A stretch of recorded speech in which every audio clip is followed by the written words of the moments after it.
Hey, over here. I've got something to show you. Cadmium Orange. An opaque, warm orange with high tinting strength. Yields pinky hues when mixed with titanium white. Orange is the color of melting popsicles, Hot Wheel tracks, and lamp-bright rinds in a Chinese restaurant. It's also the color of turning the car radio up and rolling down the window to let in the heat. Whenever my father was bored, waiting for children to pull up socks, or during dull dinner conversations, he drew cities on a tiny pad kept in his back pocket. Nothing fancy, just an old man's cartography, grids on top of grids, in blueprint blue ballpoint pen. He told me that the repetitive marks helped him maintain and control buoyancy, like a fish's swim bladder. His imaginary burrows were not specific, yet highly detailed, like pressing your cheek against the window of a subway traveling at high speed. Unbroken blurs punctuated by moments of clarity. Painting is the same.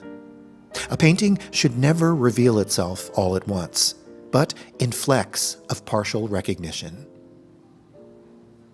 I think of A Still Life of Roses, Oranges, and Lemon from 1916 by Samuel Peploe. Peploe was a Scottish post-impressionist painter, best known as one of the Scottish colorists. A coterie of 4 painters, Peploe, Francis Cadell, John Duncan Ferguson, and Leslie Hunter, who combined the chromatic intensity of Fauvism with Scottish landscapes and interiors. Their efforts left a lasting imprint on the contemporary art and culture in Scotland. Peploe's paintings aren't game changers, and they don't grab headlines at auctions. They don't have to. We can learn more from good paintings than great ones, because there is no pressure to compete. A merely good painting does its job by standing in the corner, away from the crowd. It doesn't command our attention, but it does reward it. I think that's why my father drew imaginary cities. To inhabit places he'd never been. The act itself was the reward. Like when 2 strangers turn a corner and see a skyscraper capped in tangerine light, catching them both by surprise.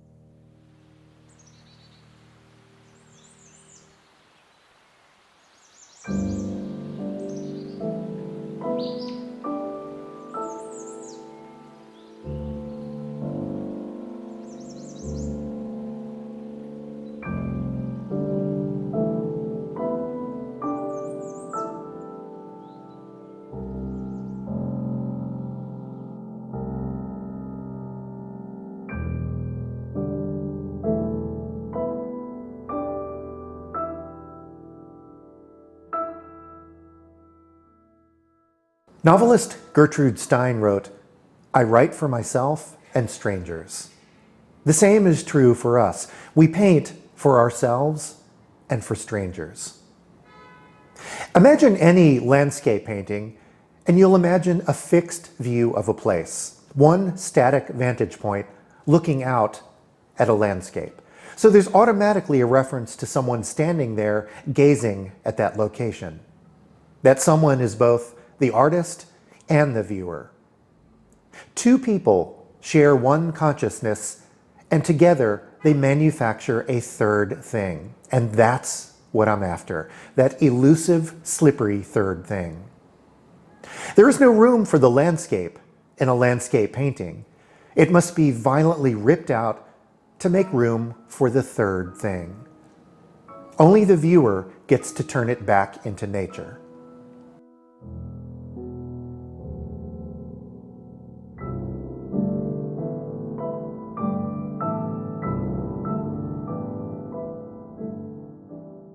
Human beings make art because we need an excuse to stare at each other. By peering into someone else's heart, we gain a stronger purchase on our own. I don't want to stand in front of an idea, but a thing that exists separate from myself, constructed for the sole purpose of contemplation. A painting can't function without the physical presence of the viewer, just as wind chimes can't function without a breeze. The act of bringing yourself to a thing that exists separate from yourself is an act of self-compassion, because in that moment, the maker and the taker twist nervous systems around one another and manufacture a place that was never there before. I think that's a beautiful way to live. I'm always a little embarrassed when looking at a painting, because the feelings that I thought were my own were really those of someone else. I recognize them. And that's what great art does. It makes us recognize what we've never seen before. And I, not told what to see, sees more. There's nothing more disappointing than a painting that tries to provoke a certain response. Painting depends on your mental point of view, not your moral point of view. In our mad quest to constantly find meaning in everything, we sometimes forget that pleasure is itself knowledge. The poet Mary Oliver wrote a poem about a grasshopper. Charles Schulz wrote an entire comic strip about Linus discovering his tongue. The Beatles wrote a song about a yellow submarine, and Vincent van Gogh painted almond blossoms. What all of those great artists have in common is that they were not trying to outsmart everyone else in the room, and they weren't challenging us to figure out what it means. They were simply saying, hey, over here, I have something to show you. Art has to point someplace.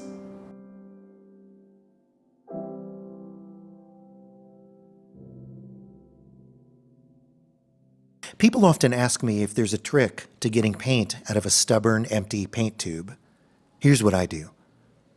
I bend and fold the bottom of the tube as far as I can with my fingers, then I place it on the floor and put a wooden plank over the bottom of the tube.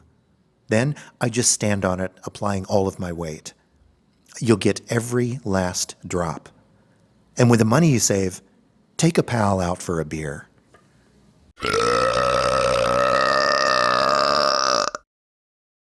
Here's a ritual I've been doing lately. In the morning, as soon as I open my eyes, I swing my legs over out of bed and onto the floor, and I sit up on the edge of the bed. And I don't do anything. I don't decide to get up and go to the bathroom and brush my teeth. I just sit there. And suddenly, magically, it just happens. Try it. Don't justify your decisions. Do, and then think afterwards. Just sit there on the edge of the mattress and see what happens. Apply this ritual to your studio. When you paint, where are you pointing? Without analysis, you might discover that the answer has been right in front of you all along. And it doesn't have to impress critics by finessing the dialectics of spatial panculturalism into the oblique object of your intention. You might simply just like blue things. There's something refreshing about the kid in class who could recite the entire periodic table from memory and then goes home to fart in a Pringles can and store it in the freezer. A work of art should make you momentarily dumb because it's a complete source of expression, no outside knowledge necessary. A writer from Saturday Night Live once spoke of being bleary-eyed at one of their all-night comedy writing sessions and pulling a scrap of paper out of his shirt pocket that read, shampoo. He didn't know if he had to write a bit about shampoo or go to the drugstore and buy shampoo. Never be the smartest person in the room. Painting is intellectual, but every thought begins with a feeling. Burne-Jones wrote, that the greatest compliment you can give a work of art is to stand in front of it and say, "Oh."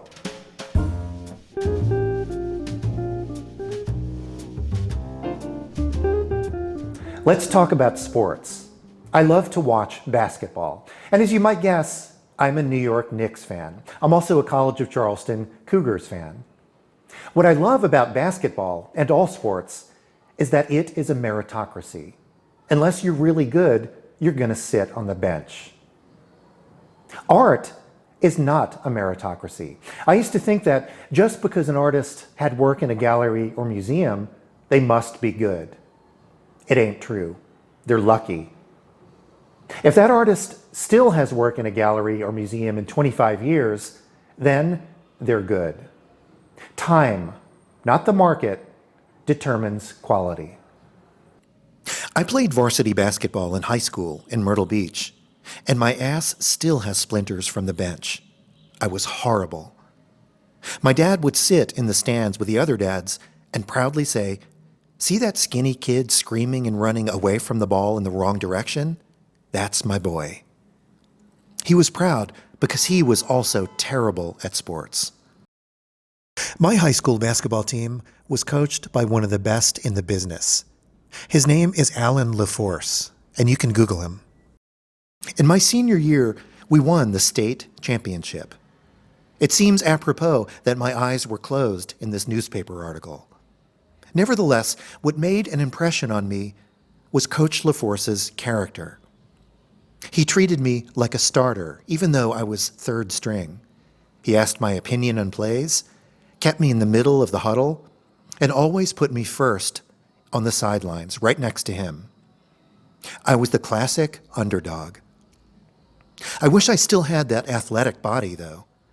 I got so winded at the gym recently, and that was only on the tour. This picture was taken after we won the state championship in 1983. I still have a piece of the net. We ate midnight eggs and bacon at the Kettle Pancake House, and I tried champagne for the first time.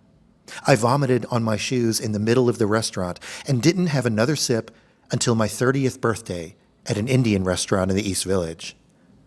It didn't matter. I was bound for the College of Charleston, where I would find my people and never ride the pine again. The other day I came across some early sketchbooks from 1987 when I first moved to New York City from South Carolina. And although my intuition with color has sharpened in the intervening years, the emphasis on structure and form was immediately apparent. I wasn't trying to make paintings back then. I was creating cutout, three-dimensional environments that served to bridge the invented world in the painting with the real world of the viewer. I still do that. In paper, I would cut out sections of these sketches so that you could see onto the next pages through these apertures. The idea was to magnify the positive and negative space and expose the painting as a physical thing to which the viewer brings themselves. I was looking at Peruvian feather textiles, Olmec masks, African drums, Edgefield pottery, and classical figure poses. I wasn't interested in appearance. Style is the outcome, not the intention. I was trying to figure out how to force intent and execution into a third thing. In other words, what I'm painting is the same thing as how I'm painting. There is no gap between the subject and the object. The last thing the world needs is another painting of a tree. What it needs is one person's experience warmed up and ready for consumption. I don't want to paint trees and marsh grass, but treeness and marshiness.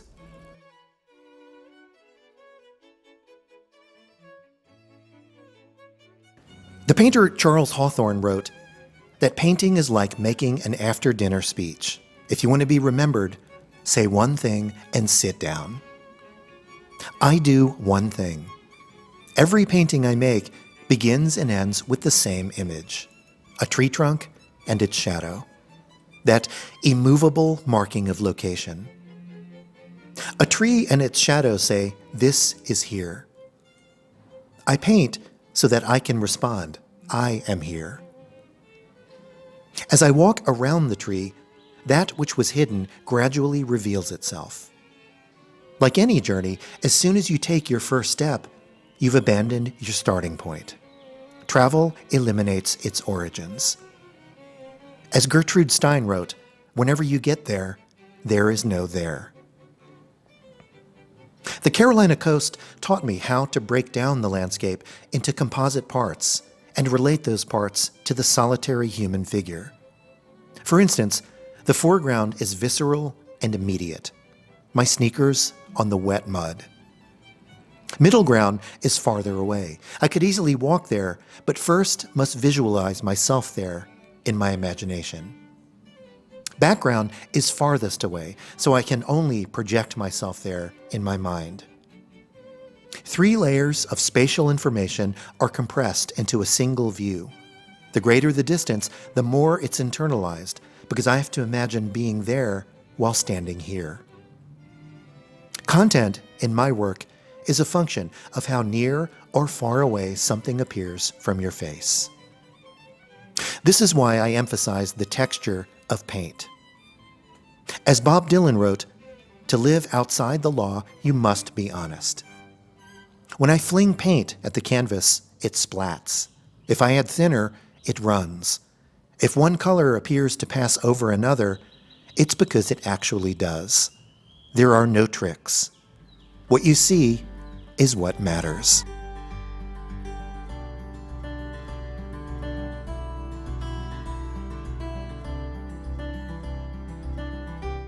If you watch these videos, you know that I love regionalism.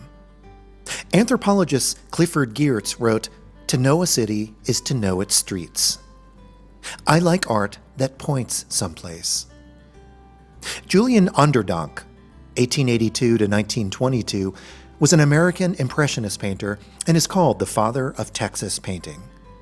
He came from a family of painters and, through the generosity of a neighbor, studied with William Merritt Chase at his renowned Shinnecock Hills Summer School of Art. Then, Onderdonk returned to the place to which his work pointed, back to the Texan landscape under a glaze of bluebonnets. Matisse wrote of going beyond the superficial to teach the condensation of sensations, the stuff of which a picture is made. A good painting should flood the heart through the eyes. Onderdonk's subject isn't the landscape, but the condensation of sensations. He liked blue things and makes us like them too.